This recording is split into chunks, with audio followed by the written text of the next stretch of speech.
honored to be here on behalf of the Jewish Book Council's Board of Directors to present the 2019 National Jewish Book Award winners.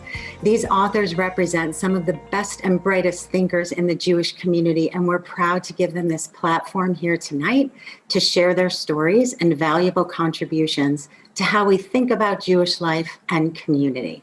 I'm going to be sharing some brief remarks about each winner, followed by each author speaking to you in their own words from their homes. And with that, everybody, please enjoy the 2019 National Jewish Book Awards.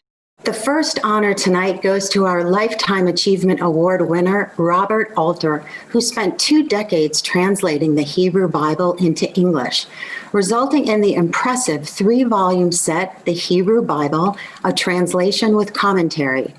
The completed work is an achievement that the New York Times Book Review calls monumental, marked by literary grace and intelligent commentary. This is the first translation of the Hebrew Bible by a single person, and coupled with Robert's commentary, has made the Hebrew Bible accessible to an even wider audience. A resource for not only academics and serious Bible scholars, but a vital contribution to every Jewish home library and reader. Jewish Book Council is proud to honor you tonight, Robert, with a Lifetime Achievement Award for your valuable contribution to the community, which will surely be treasured for years to come. Mazel tov, Robert. Well, of course, I'm very gratified by this award, and thank you for your extremely kind words. And I'll just say one brief thing about my big translation project. That everything I've done in my career, all the different books I've written, have been about things that I love, novelists that I love, poets that I love. And ever since adolescence, when I got a real handle on Hebrew, I have loved the Hebrew Bible, loved its language. And looking at what was out there, I concluded that people who translated it had no love for the Hebrew of the Bible. It was simply an object of study, and no love for the English language. And I tried to correct that. Thank you very much. We're so pleased to present our next honor to the 2019 Celebrate 350 American Jewish Studies Award to Kenneth D. Wald for his work, The Foundations of American Jewish Liberalism. Tonight, we honor Kenneth for his timely and, as the judges noted, persuasive, readable, and thoroughly researched contribution to our understanding of Jews in America and their historically liberal position in American politics. This compelling read examines the distinction between American and Israeli Jews to help us gain an understanding of American Jews' distinctive political behavior. Congratulations, Kenneth. Thank you. I'm grateful to the Jewish Book Council for the award, of course, but also for giving me the opportunity to embarrass my adult children who are logged in public. When I told them about the award last January, they both said they wanted to attend the banquet. I was pleased, but suspected that they would demand a right of reply to what I had written about them in the acknowledgments. Here is the offending paragraph. I dedicated an earlier book to my 2 wonderful daughters, neither of whom ever read it. It's been published in 8 editions, so they've had plenty of time. I'm trying to break that tradition by dedicating this volume to my grandchildren in hopes they will feel obliged to outshine their mothers by reading it. Even though only one of them is currently reading, and the youngest could consume the book only by gnawing on it, I remain hopeful that the chapters will become bedtime stories. I'm happy to report that when my youngest daughter posted this paragraph on Facebook, it received something like 350 likes with comments about how lucky she was to have such a cool father. I'm very happy to have them logged in tonight, but with their microphones firmly muted. Thank you very much. We are so pleased to present our next honor to the winners of Anthologies and Collections. Naomi B. Sokolov and Nancy E. Berg, co-editors of What We Talk About When We Talk About Hebrew and What It Means to Americans. Bringing together scholars, writers, and poets, this fascinating collection pays homage to the beauty and depth of the Hebrew language. Our judges warn that you cannot read this book without coming away with a desire to learn Hebrew. And we're thrilled to give the work and its authors a wider platform. Congratulations to both of you, Naomi and Nancy. Thank you. Our book collects different voices, perspectives, and paths to Hebrew. Each of our essays answers, why Hebrew? Why here? Why now? Individually, personally, and sometimes, yes, idiosyncratically.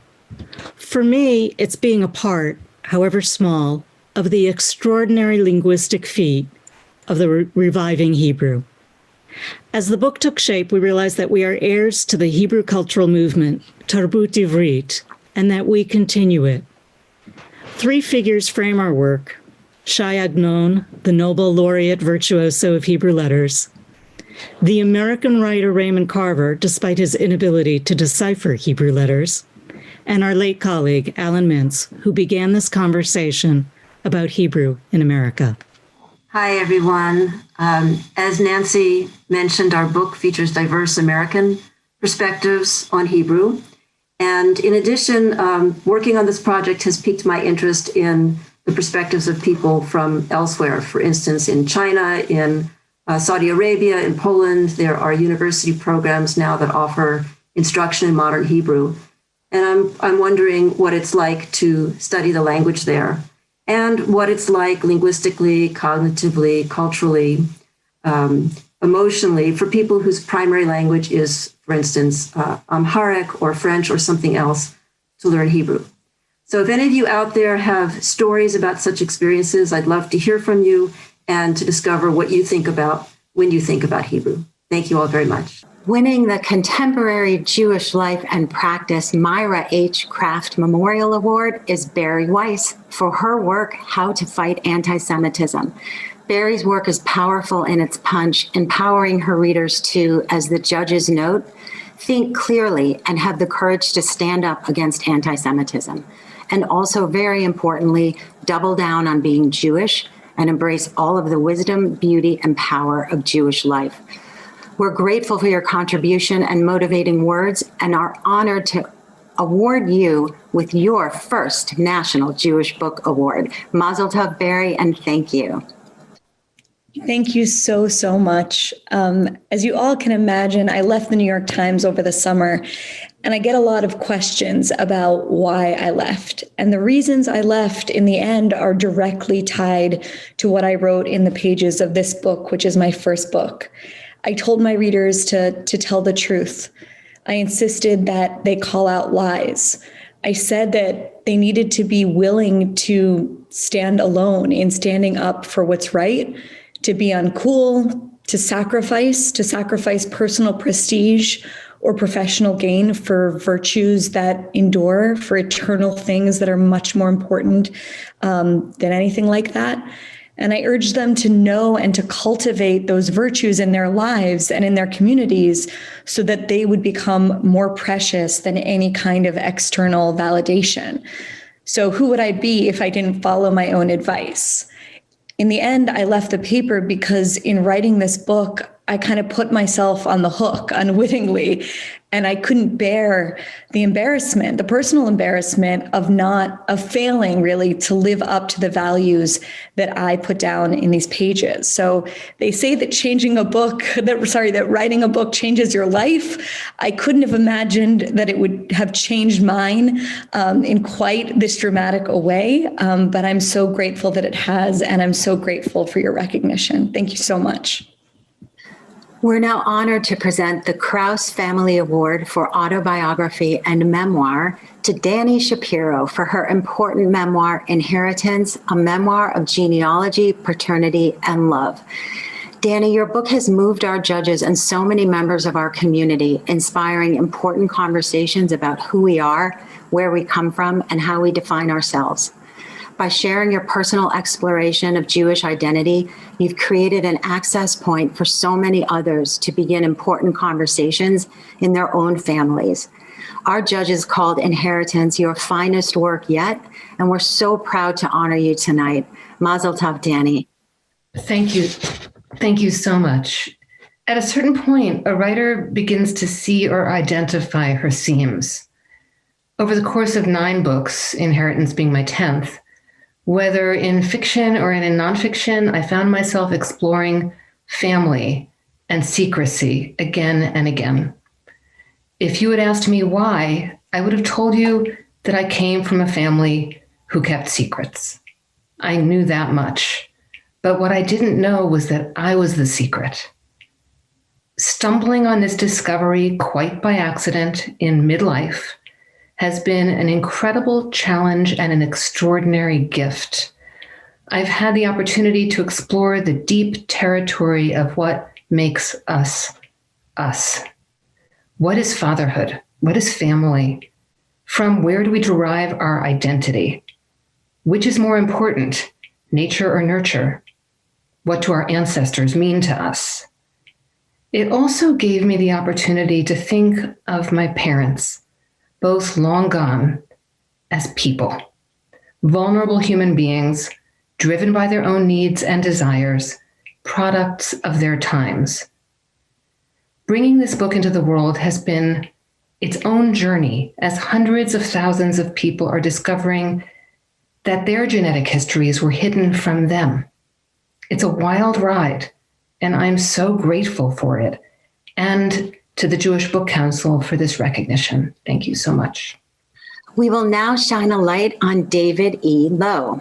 David, you are taking home tonight the 2nd Annual Biography Award in memory of Sarah Berenson Stone for your work, Touched with Fire, Morris B. Abram and the Battle Against Racial and Religious Discrimination, which traces Abram's remarkable career from civil rights to Soviet Jewry to advocacy for Israel, just to name a few highlights.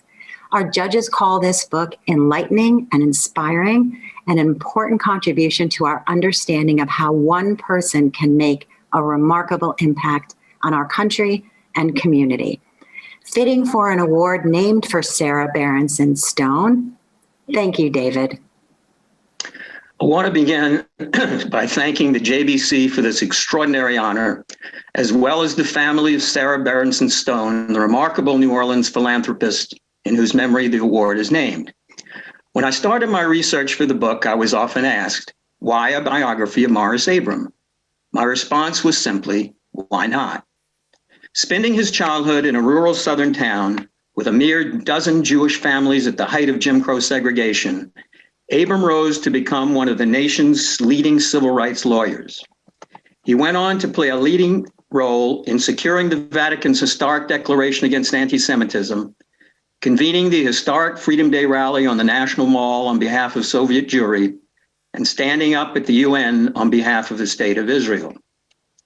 Morris Abram believed fervently in the values of civil discourse, free expression, and respect for the rule of law, which holds together, he argued, our diverse republic. He would be troubled to see those values challenged as they are today, and he would be deeply disappointed to see his dream of a colorblind society, one he shared with his good friend Martin Luther King, diminished by the divisive politics of identity. Perhaps what impressed me most in my interviews with associates, some whose relationship with him went back over 60 years, was how many of those who knew Abram best were struck by his ability to seek out and engage with the ideas of others, even when they expressed viewpoints with which he vigorously disagreed. A nice lesson for us all. Thank you. Alice Hoffman is a literary superstar. She has published over 30 novels in addition to her works of short fiction and works for children and young adults. With an Oprah Book Club choice under her belt, she can now include the Miller Family Book Club Award in memory of Helen Dunn Weinstein and June Keat Miller on her impressive list of accomplishments and accolades. Her World War II era National Jewish Book Award-winning book, The World That We Knew captures love and loss, the magical and historical, with a good dose of Golem thrown in for good measure. Her work is treasured by many, and we're so privileged to have Alice join us here tonight. Mazel tov, Alice. Oh, thank you so much. It's such an honor. I really appreciate it. I'm just going to read a tiny little thing to you. Once you tell a story, you're not forgotten. That's what our grandmothers always told us, and I realized that to be true while writing about 3 characters who refused to be silent in The World That We Knew, which takes place during the Holocaust. It was the great honor of my life to interview child survivors of the Holocaust, now in their 80s and 90s, both in the United States and France, who shared their stories with me, many of whom became close friends. Their stories are at the heart of this novel. I traveled to France and visited all of the chateaux around Lyon, where child survivors, mostly from Paris and Berlin, were sent to be kept safe. Most never saw their parents again, but the love of these parents and the sacrifices they made inspired every word I wrote. My novel asks one question, the same question I had in 2016 when I began to write the book. How do people survive cruelty and disaster and still see that the world is beautiful? I found my answer while writing this novel, and thank you so much for honoring it. At Jewish Book Council, we know the power of illustrated children's books, and this year's winners of the Children's Literature Award, writer Leslie Newman and illustrator Amy June Bates, have added an important work to the canon. Tackling the subject of immigration, Gittle's Journey, an Ellis Island story, shares a personal and compelling tale based on the author's own family. As our judges note, the gentle text is fast-paced, full of Jewish identity, sprinkled with Yiddish at the perfect moments. Soft watercolor illustrations in a muted brown palette highlight vignettes of Gittle's emotional journey. Your story is moving and the physical book is gorgeous. We're so pleased to honor you both. Gittle's Journey is based on a true family story, a story I grew up with, a story embedded in my bones. In 1911, a young Jewish girl named Sadie traveled by herself from Eastern Europe to America, holding a piece of paper with the name and address of a cousin who had already immigrated. She held the paper so tightly, all the ink wore off on her hand and the paper could not be read. How did Sadie, renamed Gittle in my story, locate her family? You'll have to read the book to find out, but I'll give you a hint. What I learned through my research is that back then, people were kind to refugees. There were many children traveling alone, and makeshift families formed on board the ships. When people arrived at Ellis Island, kind immigration officers helped them find their way.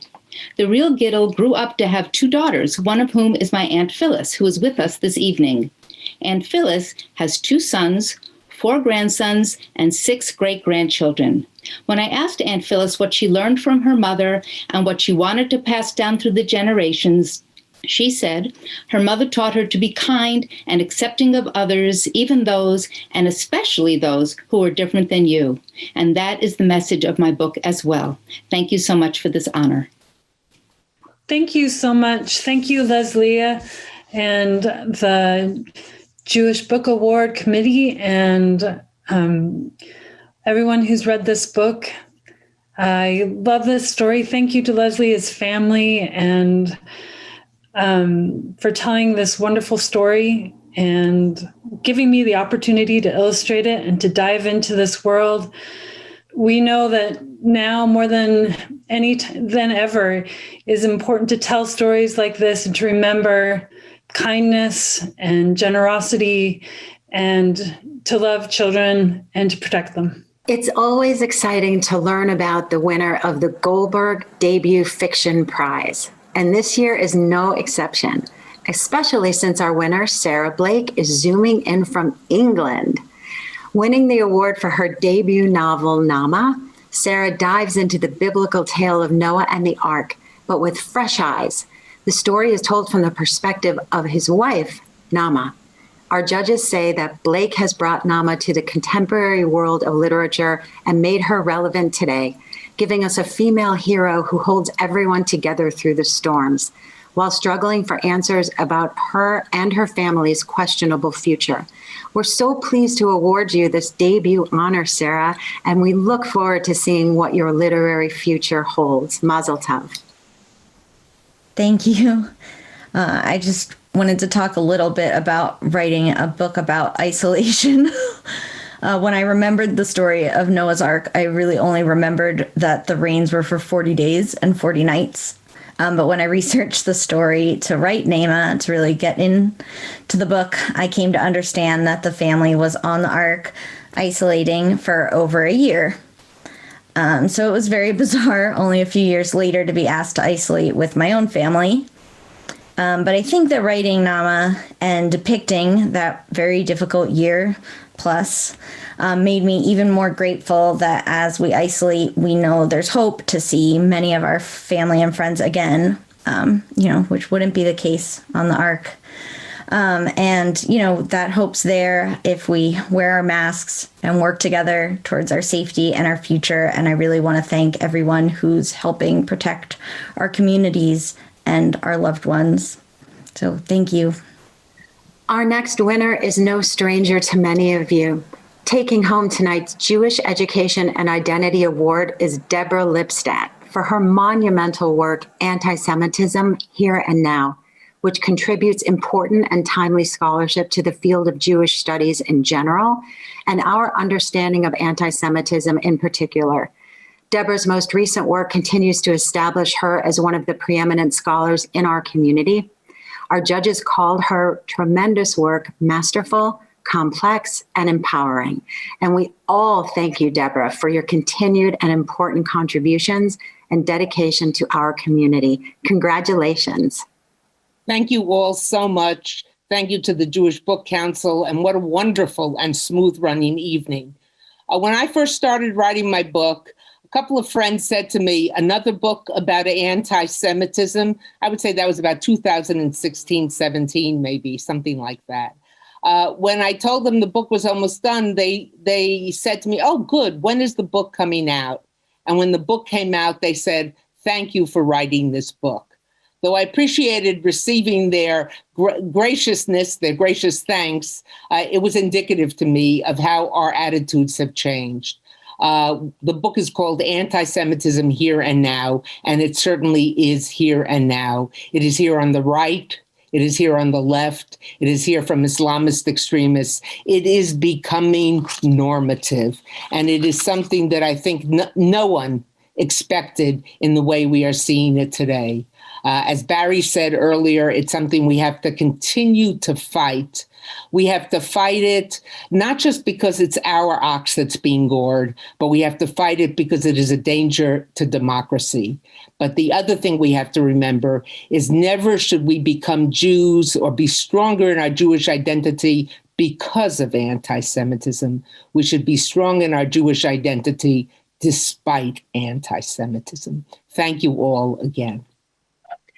For the inaugural Jane and Stuart Weitzman Family Award for Food Writing and Cookbooks, we are proud to honor Andras Korner for his work, Jewish Cuisine in Hungary, which paints a vivid portrait of pre-war Jewish Hungary through its food, its bakers, its homemakers, and more.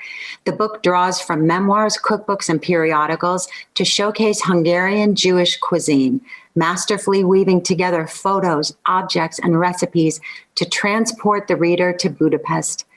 Jewish Cuisine in Hungary will no doubt serve as an essential historical reference for years to come, while also modeling what's possible in the field of food scholarship.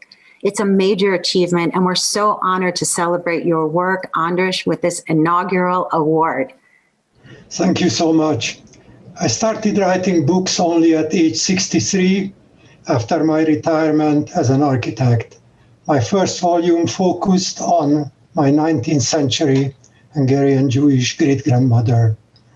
And most of my later books, by now close to 10 volumes, grew out of this work by extending its two main themes to cover the whole diversity of pre-Holocaust Hungarian Jewish life, with special emphasis on lifestyles and culinary culture.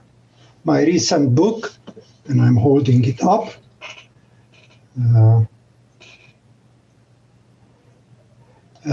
is a cultural history of Hungarian Jewish cuisine. I try to describe it, in it not only the history and characteristic dishes of this cuisine, but also all its other aspects, including urban and rural households, the food industry, the hospitality industry, and much more. There is even a chapter in it about table manners. In Jewish life, cooking has been inseparable from religious tradition. I hope readers of my book will agree with me that eating habits are not isolated things divorced from their social and religious contexts, but organic parts of one's way of life. And thank you very much, and thank you for awarding my book. We are so pleased tonight to award our third annual Holocaust Book Award in memory of Ernest W. Michel. This year's honor goes to Michael Dobbs for his fascinating and well-written The Unwanted, America, Auschwitz, and a Village Caught in Between. Michael, your work allows the readers to experience empathy, understanding, and genuine concern for people who are trying to keep their family alive during a ruthless war. Your work is impressive and well-researched, and we congratulate you on your honor this evening, Michael. Thank you so much. The title of my book comes from a slogan that you could see all over Nazi Germany: Jews are unwanted here. The big question the book examines is, were they wanted anywhere else, including here in the United States? Previous books about US refugee policy during the years leading up to World War II focused on the political debate here in America. My goal was to connect these rather abstract policy discussions to the concrete experiences of a single German Jewish community, the village of Kippenheim on the edge of the Black Forest. We follow the Jewish villagers as they're attacked on Kristallnacht, wait in line outside American consulates, obtain visas allowing them to emigrate, or end up in places like Auschwitz. If there's just one thing I came to appreciate better researching and writing this book, it's that our elections and political debates here in America have a profound effect on the rest of the world. In the case of the Holocaust, whether you lived or whether you died often depended on whether you were issued an American visa. The Holocaust is a German story, obviously, but it's got an American dimension that remains very relevant today. Thank you very much.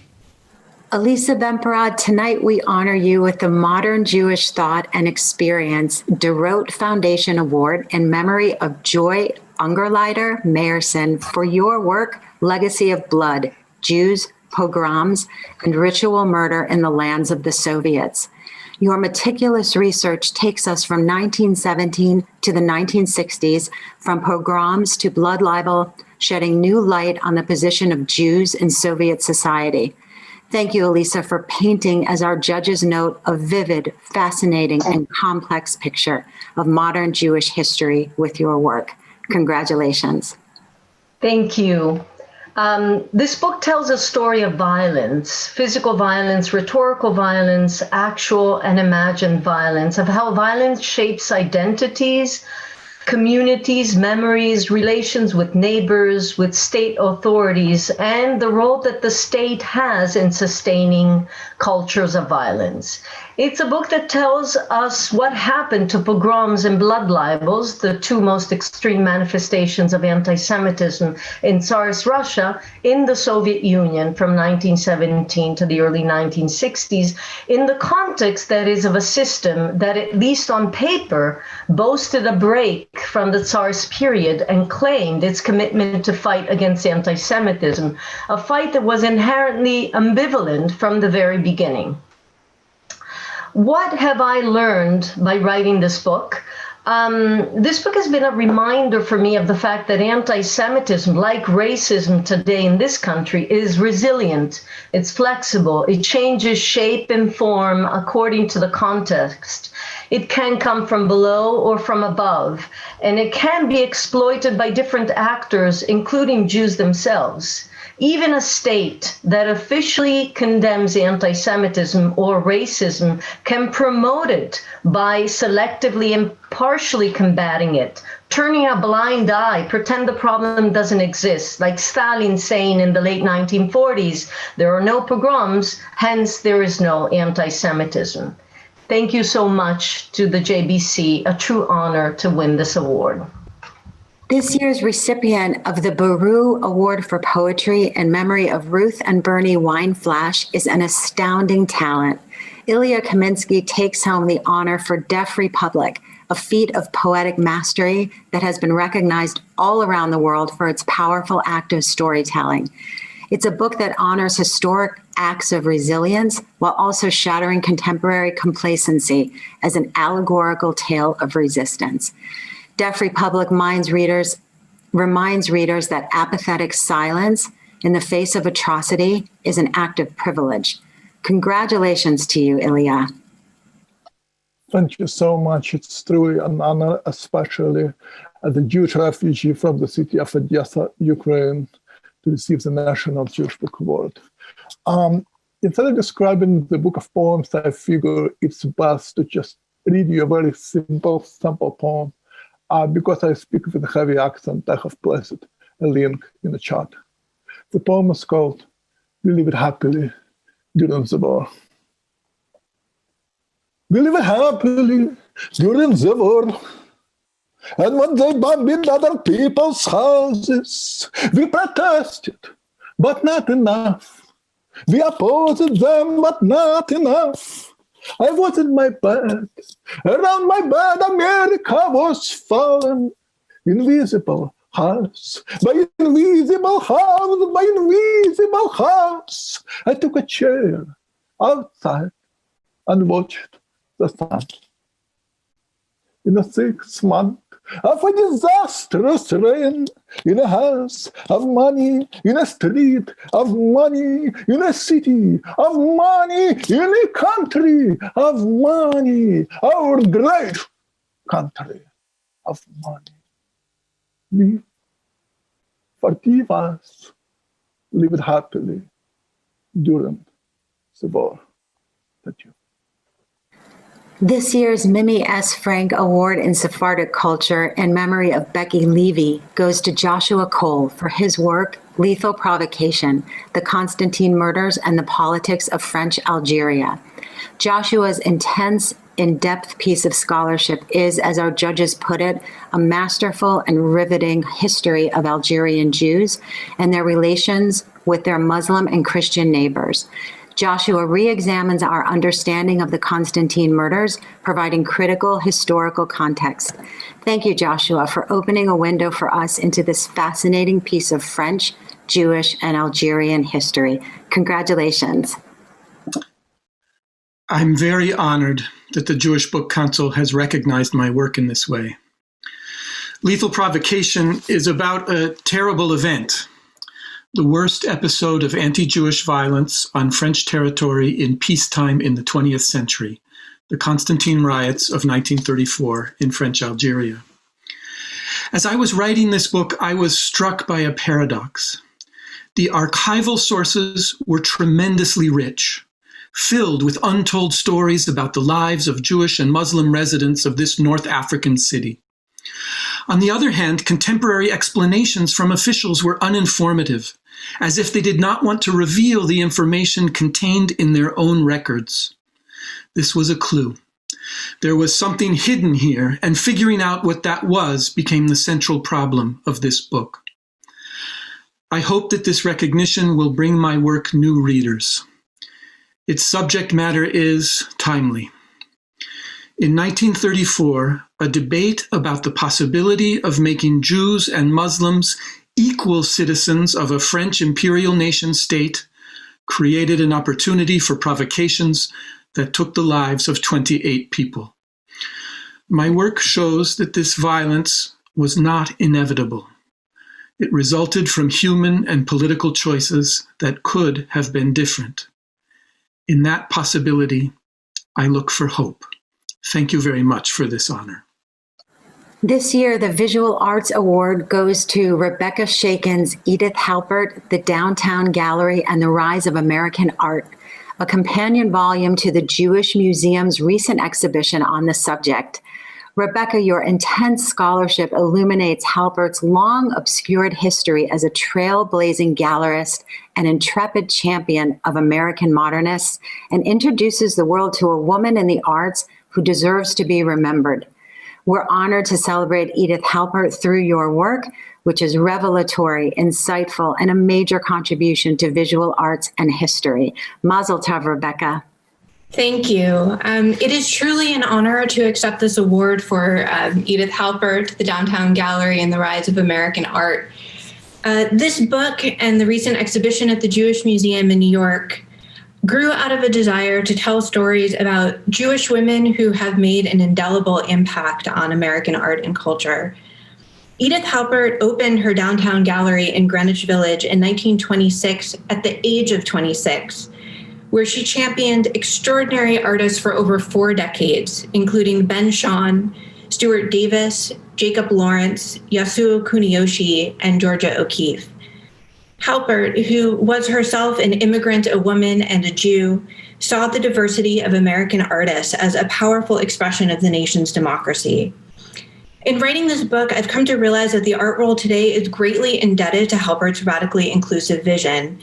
I think she would be especially pleased to see that the industry is finally addressing the disparity in representation for women, artists of color, and other marginalized groups as a non-negotiable moral imperative, a trend that Halpert set in motion with her forward-thinking program nearly 100 years ago. Her insistence that we support free expression and diversity of opinion, and that these are the defining features of American art and culture, has never been more timely or more relevant. It is my hope that Halpert's democratic spirit will continue to guide our understanding of American art and culture for years to come. Thank you. The winner of this year's Barbara Dobkin Award in Women's Studies goes to Naomi Seidman for her fascinating and original book, Sarah Schenerer and the Beis Yaakov Movement. Naomi, through your work, you bring us into Sarah's world, a trailblazer for the education of Jewish women. The book provides needed insight into the emergence and growth of the formidable Orthodox education system for women, a world mostly unknown to the general Jewish public. We salute you for opening a window for us into this compelling history. Congratulations, Naomi. Thank you so much. I'm speaking to you today from Berkeley, which I like to call Yerushalayim de California, and just a few blocks away from Robert Alter, who was my graduate advisor. So I feel very proud of that too. My book tells the story of a divorced Krakow seamstress with an 8th grade education who rescued Orthodoxy at a moment of peril, reversing a wave of defection from Orthodoxy by girls from traditional homes. Sarah Schenerer always said that she was hoping to bring the hearts of the daughters back to their mothers and the mothers back to their daughters. In some way that Sarah Schenerer didn't exactly have in mind, this book brought me closer to my own mother, since she served as a primary source on what it was like to be a student at the Beis Yaakov Seminary in Chernovitz in the 1930s. In the course of researching the book, I also discovered that Beis Yaakov commissioned my father to write the first history of the movement. His book was published in Polish in 1936, 83 years before my own. My father passed away in 1995, but I feel so fortunate that my mother is with us here today in Brooklyn. Thank you again for this great honor. The winner of the young adult category this year is Rachel Dwoskin for Someday We Will Fly, a story of a girl from Warsaw whose world has turned upside down during the Holocaust and has to flee to Japanese-occupied Shanghai with her father and younger sister. Rachel Dwoskin's thorough research and sharp, empathetic prose will immerse readers in wartime Shanghai, fully realized characters leap and twirl off the pages of this luminous, haunting novel, and we are thrilled to honor you tonight. Rachel, on your achievement, Mazel Tov. Thank you so much for this beautiful honor and company. I wrote Someday We Will Fly because of a photograph I saw in a museum in Shanghai of a gaggle of teenage boys in 1940. And they look mischievous and sweet like teenagers anywhere, but also hollowed out. They had just escaped Europe, as 18,000 Jewish refugees did, to survive World War II in Japanese-occupied Shanghai, the last port in the world that allowed entry. To my astonishment, the boys in the photo are holding table tennis paddles, and they are wearing T-shirts monogrammed with school insignias. Their parents had fled the Nazis, traveled thousands of miles with nothing, and then in Shanghai made a school for their children and a table tennis team and T-shirts, which they went to the trouble to monogram.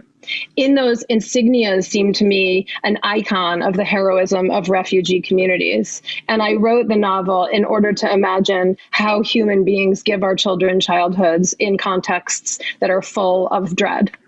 I spent 7 summers in Shanghai with my beautiful parents of the earlier video, hi Mom and Dad, and I created their Lilia, my 16-year-old heroine, who waits out the war in Shanghai without her mom and figures out, as kids do, how to grow up.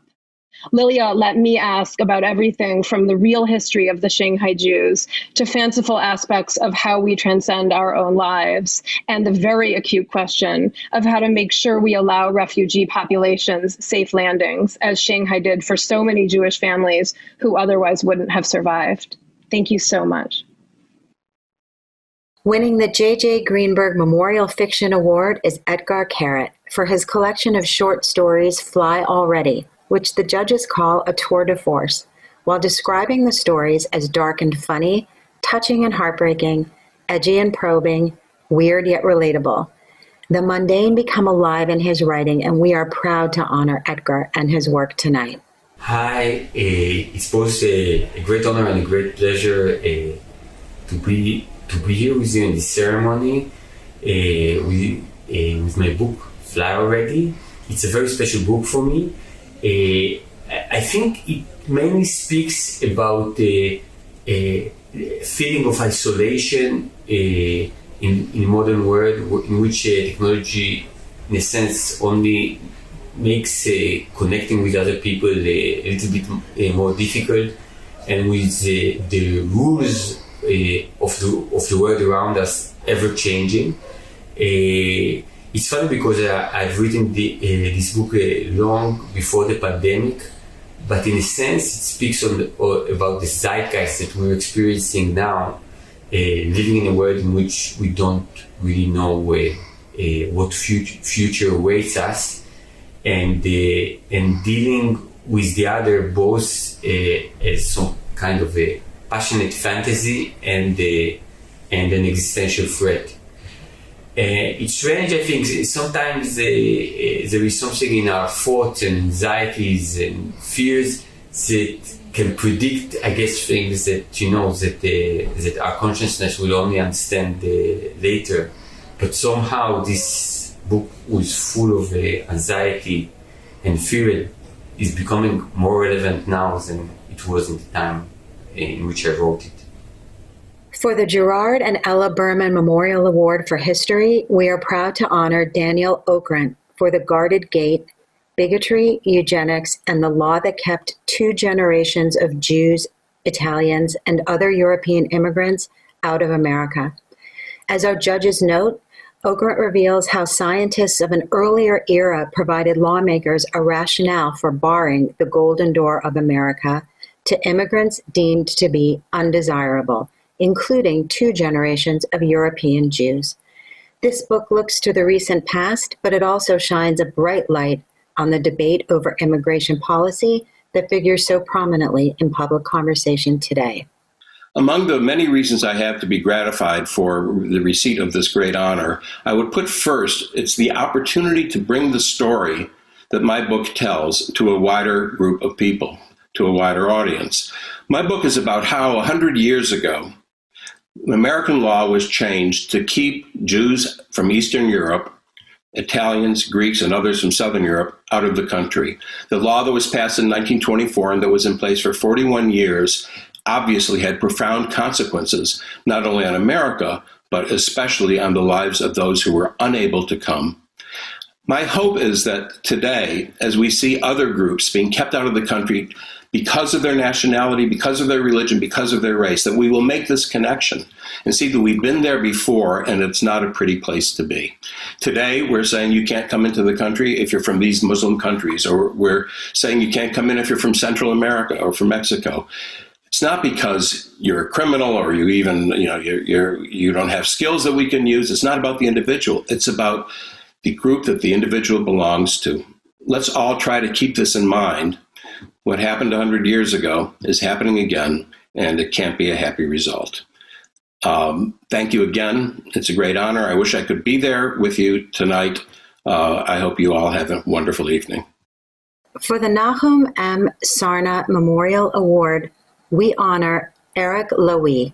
Eric's wonderful work, Rashi's Commentary on the Torah, Canonization and Resistance in the Reception of a Jewish Classic, is a comprehensive history of the most important Jewish commentary on the Torah. Our judges remark that through meticulous scholarship and a vibrant writing style, the book takes us on a journey following the twists and turns of this adventure. Eric, thank you so much for your dedication and hard work. Greetings to you all from Jerusalem. In a Yiddish poem of 1890, Morris Winchevsky expressed the Torah's inseparability from Rashi's commentary on it in Jewish collective memory. We're all brothers, he wrote, religious and leftists all united, like groom and bride, like Chumash and Rashi, like Kugel and Kasha. Here's but one of countless testimonies to a feature of Judaism that is as obvious as it was astonishingly neglected by scholars: the enduring manner in which Rashi has shaped the meaning of the Torah for nearly a millennium among scholars, lay readers, and even children taking their earliest steps in Jewish learning. It's this riveting and, it turns out, highly complex story that I set out to tell in my book. The most startling discovery, a movement of passionate resistance to Rashi, at times expressed in the harshest and most personal terms. As for the rest of the tale, I invite you to read my book, kindly described by the Jewish Book Council judges as exemplary scholarship written in a style that will keep you engaged and turning its pages. But, spoiler alert, despite many twists and turns along its path to preeminence, the commentary did win the day, entering, in a winning metaphor of Vivian Zornberg, the bloodstream of Jewish culture. It's an honor to have received the Sarna Memorial Award for Scholarship. My thanks to those at the Council who, amidst such challenging circumstances, found a way to allow us all to celebrate together this evening. The winner of the Writing Based on Archival Material JDC Herbert Kotsky Award is Dr. Elisabeth Gallas for her outstanding work of research and scholarship, A Mortuary of Books, The Rescue of Jewish Culture After the Holocaust, and the book's translator, Alex Skinner. Elisabeth's use of archival material to dive into the recovery of lost Jewish property after the war is integral to our understanding of the Holocaust and of pre-war Jewish life. The judges call her book meticulously researched, vital, and well-written, praising it for fusing history and memory and shaping generations of future research. Thank you so much, Elisabeth, and to Alex for your skillful translation, ensuring that the book will reach readers all over the globe. Good evening to everybody from Berlin. In these dire times, I'm especially thankful that you created this opportunity to come together virtually. It is difficult for me to express how very honored I am that my book was chosen for this prestigious award. And this is less to the fact that on a personal level, it obviously makes me very proud and deeply grateful. Rather, I'm truly happy that it increases the attention for the outstanding commitment of my book's protagonists from the Jewish Cultural Reconstruction Initiative in the post-war years. Their task was to salvage the movable material remnants of European culture after the Holocaust. It resulted in the restoration of more than 500,000 books and other treasures to mainly the US and Israel.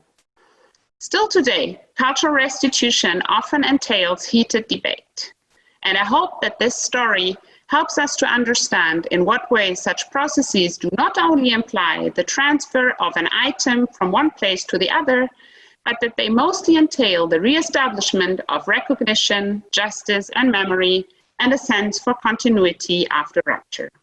Heartfelt thanks and my best wishes to you all. Let me just launch into a quotation from Raphael Lemkin, who was a Polish Jewish jurist, and he wrote these words in 1933. An attack targeting a collectivity can also take the form of systematic and organized destruction of the art and cultural heritage, in which the unique genius and achievement of a collectivity are revealed in fields of science, arts, and literature. The contribution of any particular collectivity to world culture as a whole forms the wealth of all of humanity, even while exhibiting unique characteristics. Thus, the destruction of a work of art of any nation must be regarded as acts of vandalism directed against world culture. And I chose those lines because they capture at least one aspect of what is a very multifaceted volume that it was a great privilege to translate from German into English. And it captures something which I love about this book, which I can praise because I'm only the translator, you understand, which is that it has tremendous scholarly depth while also having a great deal of heart and soul. And I heartily recommend it to all of you. And thank you to the Jewish Book Council from the bottom of my heart. Now, Dina W. Neusner, you are the recipient of this year's Mentorship Award in honor of Carolyn Starman Hessel, an award created to recognize the contribution of mentors in the field of Jewish literature. Without you, the Jewish literary landscape would not look the way it does today, and we're particularly proud to honor an editor who has worked across such a wide spectrum of literature, including children's textbooks and Haggadot. Under your leadership at Apples and Honey Press, you've mentored emerging professionals, helping them bring their Jewish stories to life. Thank you for your tremendous dedication. We're proud to honor you here tonight. I'm thrilled and honored to be receiving this mentorship award from the Jewish Book Council. Thank you. It means so much to me to be here in the company of so many talented authors. I've been a book editor for a long time. I've worked at some very large publishers, but I found my home at a very small one, Behrman House, and its children's imprint, Apples and Honey, where I found our mission to promote Jewish identity and engagement deeply meaningful. Along the way, I've learned how to be an editor and a mentor to my authors. I've learned that good editing is about developing relationships.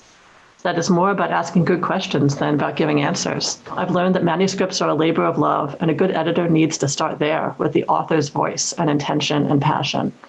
I've learned that mentoring a colleague is similar in some ways to developing an author. When you give of your time, your energy, and your caring, it comes back to you in the form of a great book, or a developing talent, or a good friend. With mentoring, as with so much of life, you get back what you put in. I'm grateful to the mentors who have helped me grow as an editor and who now inspire me to pay it forward. From Nancy Paulson at Puffin Books, who gave me my start in children's books 27 years ago, to David Behrman of Behrman House, who challenges me every day to do my best work. Thank you, JBC, for this honor. And our final honor tonight goes to the winner of the Everett Family Foundation Book of the Year, Pamela S. Nadell, for her work, America's Jewish Women, A History from Colonial Times to Today. Building on her deep scholarly foundations in American Jewish history and her pioneering and innovative research on Jewish women, our judges called Pamela's work a monumental feat of scholarship, filled with personal details of women's experiences with immigration, education, the workplace, marriage, and motherhood, as well as with anti-Semitism and sexual discrimination. As Pamela teaches us, the diversity of America's Jewish women is staggering, but equally awe-inspiring is their share in the collective American Jewish female past. We are so proud to honor you tonight, Pamela, as the recipient of the 2019 Everett Family Foundation Jewish Book of the Year Award. Mazel tov, Pamela. Thank you so much. Every year, I eagerly await the announcement of the National Jewish Book Awards. Combing through the list of winners and finalists, I check off the books that I have already read and then make a long list of titles to read. I never managed to read them all before the next year's awards come out. Maybe this year, having just met these terrific authors, I will succeed. We writers start out as readers. I like to think that the inspiration for my book was planted when I was a child. Fun with Dick and Jane unlocked the keys to the kingdom of reading. Then, in the children's room at the public library, I discovered shelves filled with biographies and histories. I skipped over those of Washington and Jefferson and headed straight to the women: Clara Barton, Amelia Earhart, Dolly Madison. Meanwhile, my brand new suburban public school had its own tiny library. There I stumbled upon Sidney Taylor's all-of-a-kind family series.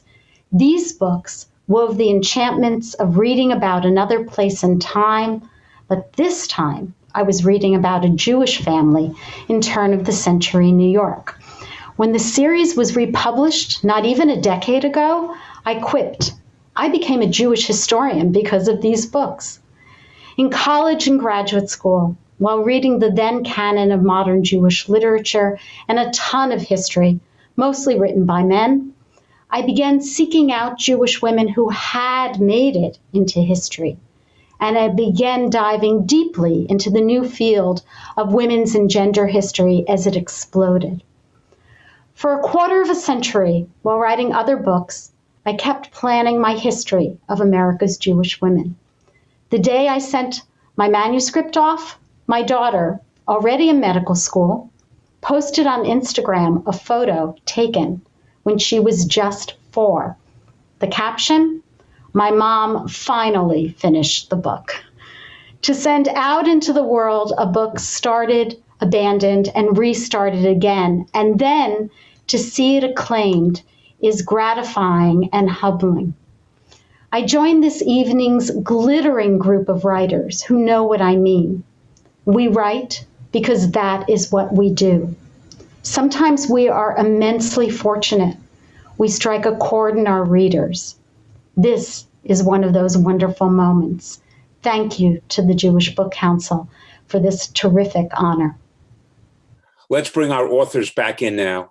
So I'd like to propose a closing toast to the authors, to the members of the Jewish Book Council, and to our audience. At a time when COVID has made our lives tough and sometimes joyless, the joy of seeing and sharing this evening with a remarkable group of people is immense. I hope to be able to join you in person at some time soon. Mazel tov, and good luck to all of us.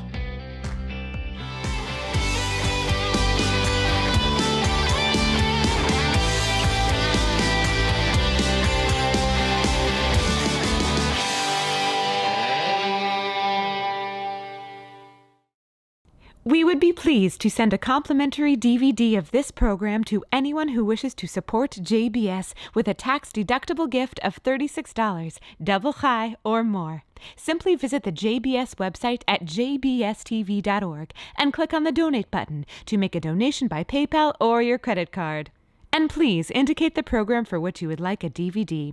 Or you can send your tax-deductible check to JBS, Post Office Box 360, Stamford, Connecticut 06904. Or you can call the JBS Pledge Line at 833-MY-JBS-TV. That's 833-695-2788. And again, please remember to indicate which program you would like to receive with our compliments. We thank you for your kind support.